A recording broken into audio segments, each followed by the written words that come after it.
ఒక చిన్న పేద గ్రామంలో గోవర్ధన్ అనే చిన్న బాలుడు తన తల్లి సీతతో కలిసి ఉండేవాడు. ఒకరోజు ఆకలిగా ఆశతో గోవర్ధన్ తన తల్లిని తిండి అడిగాడు.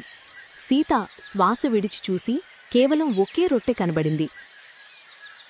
కాని ఆ ప్రేమతో అది తన కుమారుడికి ఇచ్చింది.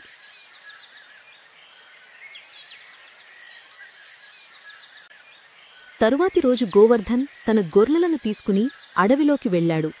అకస్మాత్తుగా పొదల లోపల ఒక విచిత్రమైన కాంతి మెరుస్తూ కనిపించింది. ధైర్యంగా ఆ ఆకులు తొలగించగా మెరిసే నక్షత్రంపైన కలిగిన ఒక మాయాకర్ర కనిపించింది. ఆశ్చర్యంగా దానిని పట్టుకోగాని అది ప్రకాశించింది. ఒక చెట్టు కింద కూర్చుని గోవర్ధన్ మెల్లగా నాకు 10 రొట్టెలు ఇవ్వు అన్నాడు. అతని కళ్ల ముందు 10 రొట్టెలు ప్రత్యక్షమయ్యాయి. గోవర్ధన్ ఆశ్చర్యంతో ఊపిరి పీల్చుకున్నాడు. ఆనందంగా రొట్టె తిన్నాడు.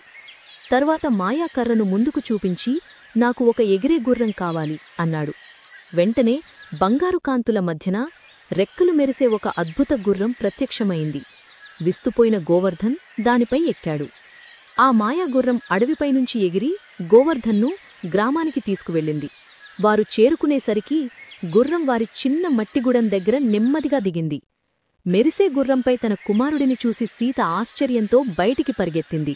గోవర్ధన్ తన తల్లిని గట్టిగా కౌగిలించుకున్నాడు. గోవర్ధన్ కర్రను ఎత్తి ఆకాశం వైపు చూపగానే ఒక కాంతికిరణం ఎగిరింది.